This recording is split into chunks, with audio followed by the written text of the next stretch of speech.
ketemu lagi bersama Sekilas Pelangi Borneo. Kali ini kita mau sampaikan tentang situs budaya. Ada sebuah kampung juga yang berdekatan dengan kedua kampung sebelumnya, yang dikenal dengan Kampung Tenun Samarinda Seberang.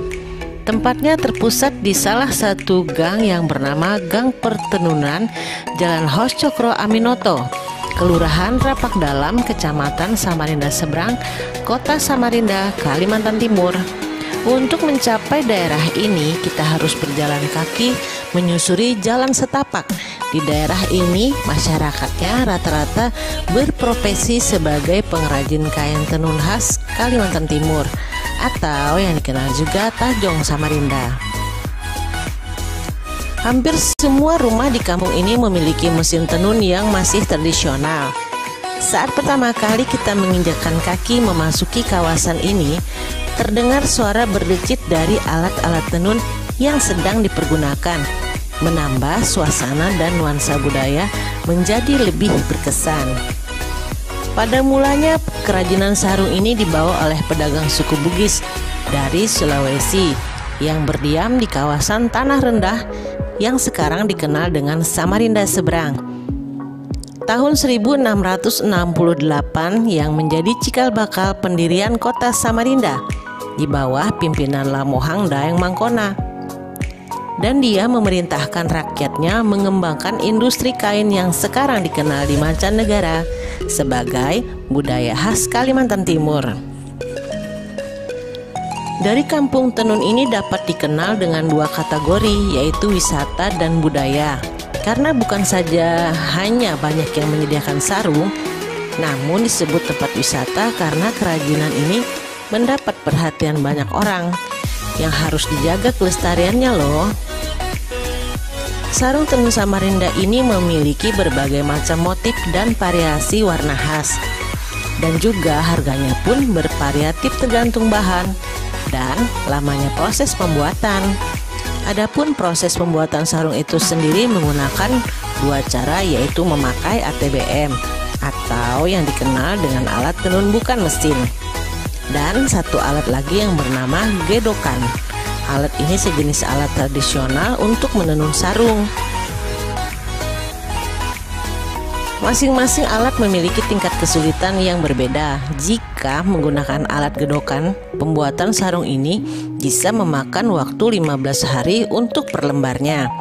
Sedangkan jika memakai ATBM hanya memakan waktu 5 hari saja.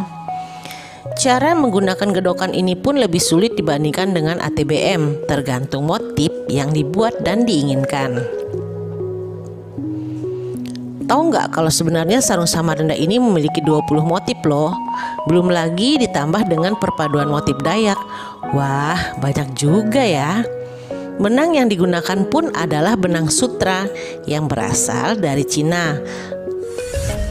Nah, sebelum mulai menenun, benang-benang tersebut terlebih dahulu diolah agar menjadi kuat. Direndam selama 3 kali 24 jam di air.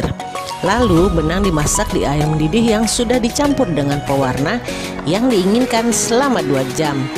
Barulah proses penenun dapat dilakukan.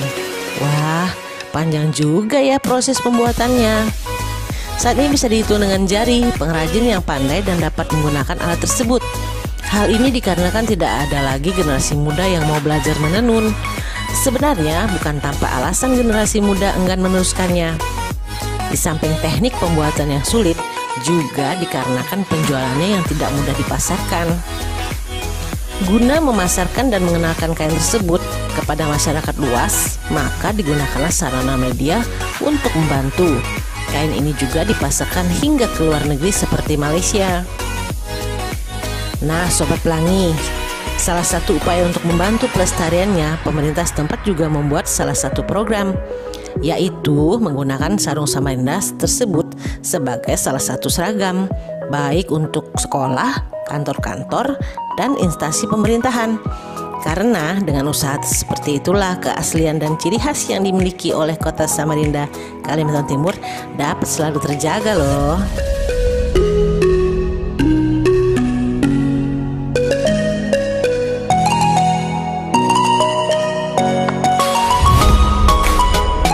Oh iya, kita mau kasih info yang nggak kalah penting juga nih sobat.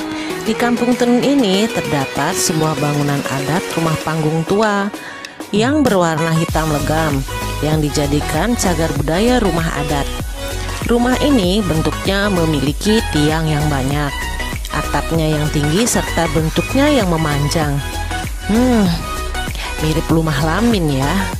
Tempat atau rumah adat ini juga dijadikan tempat singgah bagi para pengunjung untuk melihat hasil dan koleksi tenun masyarakat setempat. Nah, jadi makin tahu kan tentang seputar budaya yang kita miliki, meskipun ada di sekitar kita. Nah sobat, itu tadi